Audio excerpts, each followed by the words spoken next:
Welcome to a new edition of Off the Cuff. We come back to Pune, and our guest today is Amitabh Kant, CEO of Niti Aayog, but a man of many parts. And why do we bring Amitabh to Pune? Because Amitabh in many ways is the kingpin of the entire Make in India project. And if Make in India has to work, then it has to start working from Pune, because in so many ways it's the manufacturing capital of India, now also IT and startup capital of India, challenging Bangalore very rapidly. And because we know the stature of Amitabh Kant and we know the stature of Pune, I have to have a partner, and who else can be my partner than redoubtable Rahul Bajaj. Rahul bhai, thank you very much for sharing the burden of this conversation with this gentleman. But time will tell. But Shekhar, imagine my plight, getting grilled by such, distinguished people, both of you. I've grown up viewing both of you as iconic figures. So I'm now getting grilled by both of you. So Amitabh, what is it that you do? What does the CEO of Niti Aayog do? And what's your own agenda and charter?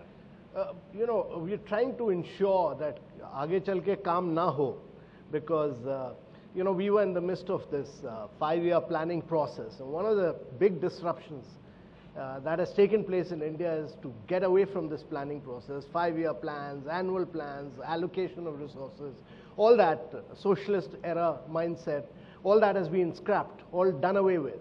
So what the government has done is to have a 15-year vision document, a 7-year strategy, and a 3-year action plan, which has been put out in public domain.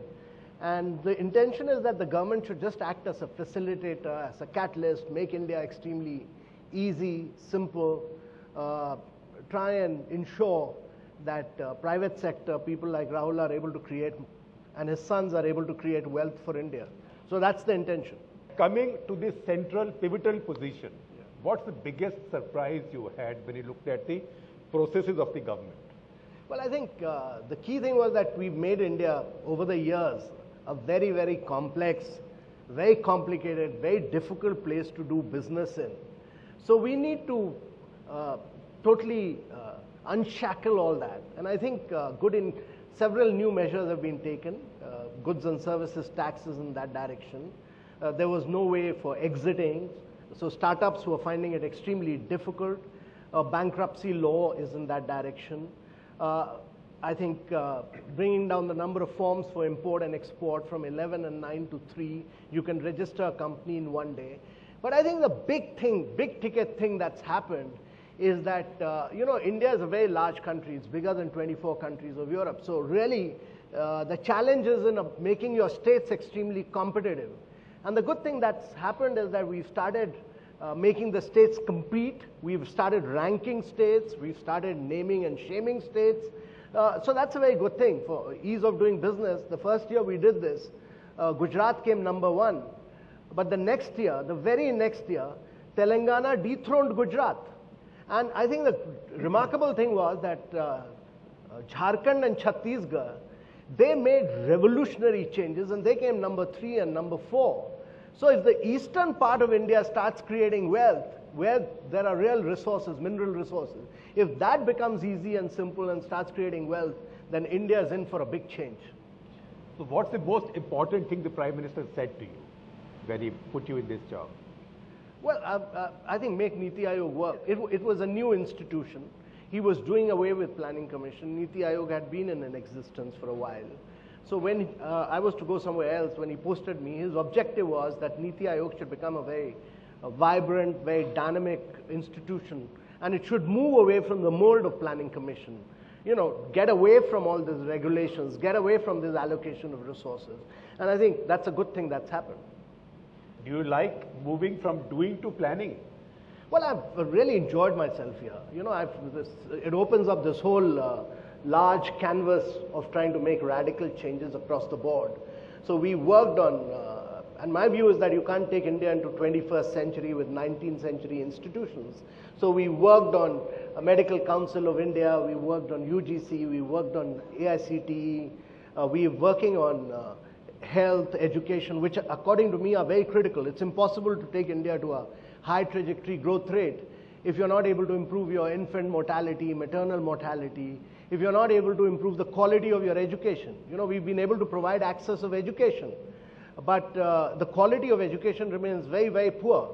Class 5 student is not able to read class 2 mother tongue, or not able to do subtraction, addition in maths. And I think this canvas is so large that you know, it's multidisciplinary in character. So I'm really enjoying it. I'm loving it. Bunch of questions. So number one, the new tax rules, Yeah. are they too intrusive? Yeah.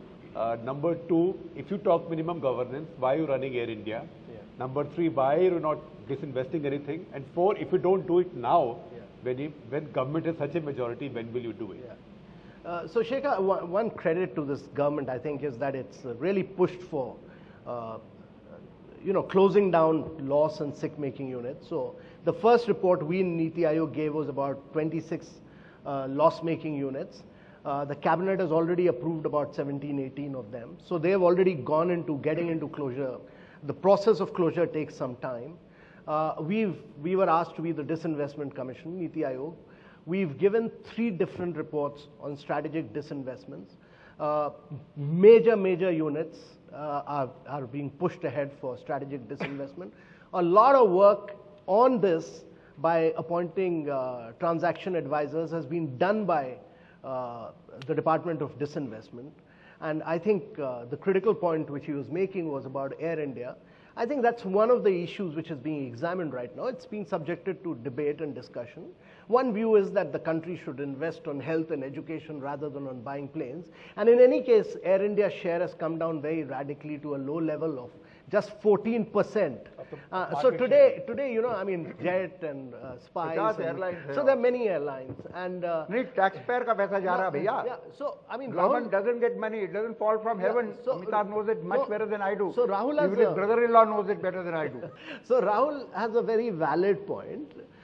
But you know, we need to analyze, examine this, and the next candidate is one of the many candidates is Air India. So it is being examined, and you will have a policy statement on What that. about the tax thing? Aapne power de diya, marjiya jo karne ka? Yeah. So let me tell you this, that you know, the power given to the tax guys is to be exercised in the rarest of the rare cases. It's not something new, and it is subject to being approved at the very highest level. And only in case where there has been an extreme evasion of tax, almost to a criminal extent, and therefore it's the rarest of rare case. I mean, no government doesn't interfere, either CBI or CBC or CBDT or CBEC. और अभी आप बोलते हैं वो highest of the high will approve it. India is essentially a cash economy. Shekhar, we must understand this. 95% of personal expenditure is all done in cash. 85% of your transactions in India are all cash transactions. India can't be a $10 trillion economy with 5 trillion as a formal economy and another 5 trillion as a cash economy. With a informal black economy. And let me tell you this, it's Indians who generate black. It's part of India's blood system generating. We are moving from a informal to a formal. Created by the DNA of politicians, starting from that's right. 47, from the 60s. So you are moving away. You are moving away from that regime into a more transparent, more honest regime. And initially, some measures will have to be taken. But let people understand when we talk to cash economy. America, the United States, forget Germany, France, वो भी वैसा ही है. Transactions, 70% plus is cash. Everything's all tapes, this, that. Most of the taxi drivers may have a credit card machine, but everything is cash. Total volume in value, it becomes 60% digital or check or credit card. But because those are in billions. But number of transactions, the convenience, they are very huge. We are still more maybe. So it's very normal to say you will have a garat word use kar gaya tha, cashless economy. You meant, he corrected it, cashless economy or less cash economy. A digital or a less cash economy. What are the chances in next 3 years that Air India will be run by a professional, autonomous, non-government funded organization? Government's intention is to get away from business in many of the cases. I think the Prime Minister has made that very clear. that government should be a facilitator, government should be a catalyst, it should focus on improving quality of social services rather than running businesses, unless and until it's a strategic business. And therefore, the logical course of this, and final decision will have to be taken by the cabinet, but the logical course of this is that with government, Air India share becoming so minimal, well, yeah, that let's not flog that. What about the labor policy which I mentioned? Political? No. So let me counter Rahul on that, because he's getting very aggressive on this front. He always does. अरे मेरी हिम्मत है तुम्हारे सामने aggressive होने की। ये तो वैसे ही मुझे झाड़ लगाता रहता है, जब मिलता है तो झाड़ लगा देता है। तो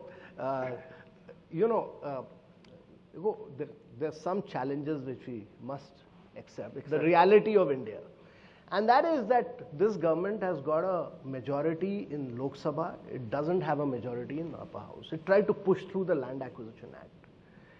Finally, they said that the states will push it. On the labor, a lot of easing has been done in terms of bringing the number of registers down, putting all of them into 4 blocks, etc. But I think the big ticket labor changes will happen in states as they have started happening in Rajasthan, Madhya Pradesh, many other states. And I think... No, but none of those help big companies. Only up to 100 or 300 employees at the most. Rahul, I think... it's good. No. So my view is that on the labor side, it will be a graduated, it'll evolve over a period of time. I mean, politicians will have, many chief ministers will pick up the courage to go for the big ticket thing, as Shivraj Chauhan has done, as Vasundhara Raje Scindia has done. And I think the challenge really is in creating this huge competitive spirit among states, that you push for reforms, you'll get the benefits of this. And many states have started doing this. So you will see Chandrababu Naidu doing this, you will see this happening in Telangana. I think that's the route to take. Don't expect everything to happen from center. Many of these changes, that we agree, will happen from the states. And large number are your government. So my view is that eventually at the end of the day, India needs to create 10 or 12 champion states. If 12 states grow at 10% plus, India is going to grow at 9 to 10% over a long period of time. So big challenge is, out of the bigger states, create 10 states which grow at high rates over a long period of time. How do you rate this economy? Our FDI is very good, our inflation is very low, GDP growth, which every politician is talking about, after that indices changed, thoda sa doubt aa gaya. I personally don't have that much of a doubt. As far as continuity is there, I'm not too worried. But people are asking, is that a correct this thing? और उसके बाद जब इतने positive है FDI, this positive है, तो credit growth नहीं है. Why is industry not doing well? Why is private sector investment not coming up? Because there's no lack of demand. And that's why what the whole country is talking about is employment. It's so bad employment. So the economy doesn't show the juice of 7.5% growth. Yeah. So Shekhar, let me tell you this. I mean, I've analyzed and examined the new GDP figures, and I'm absolutely confident that they're bang on. CSO is very highly absolutely, it's a very credible organization, so you don't need to worry. Only credible organization. Yeah, but many of you don't take into consideration the fact that FDI in India has grown in the last 3 years by 61%. Globally, it's fallen by 16%. Number one. Number two, have you taken into consideration that your road sector in the last 3 years has grown year by 32% plus? I don't know how much, that's the best minister in this cabinet. Okay, so good. And there is also Piyush. Yeah, okay. So let me tell you this. Have you analyzed, I mean, we've just done this outcome presentation for the Prime Minister. I realized that railways has grown by about almost close to 34-35% year by year. You've not taken that into consideration. Yeah, in terms of new works. Let me come to more. Are you aware that we've given away 7.47 crore mudra loans? 7.5 crore mudra loans. And almost 70% of them have gone into women. Best inclusive policy. Absolutely. Let me come inclusive policy. Yeah, let me come to more. That the number of houses which have been constructed low cost this year, Pradhan Mantri Awas Yojana is more than what have been constructed in the last 4 years. And through this credit guarantee scheme for medium and small enterprises, you've done actually more, exactly more in the last 3 years than what was done between 2000 to 2014. So you've seen a different kind of economic activity. Large businessmen like you who live in, Pune, No, so, well, you're not realizing that railways move forward, road has moved forward. हम तो आम आदमी जैसे काम करते हैं। आम आदमी तो वो प्रधानमंत्री आवास योजना तो आप नाम नहीं देखते लेना नहीं चाहता, वो बड़े-बड़े लोग हैं, वो लोड नहीं वापस करते हैं बैंकों को। हम तो zero debt company हैं। I'll come to this labor, I'll come to, I mean, yeah, so let me come to this job issue. Now, Shekhar takes his statistics from the Labor Bureau Board, which actually started in 2008-2009 when global economy was taking a downturn.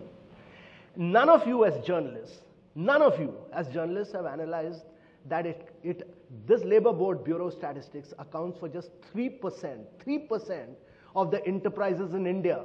It accounts for only 8 sectors.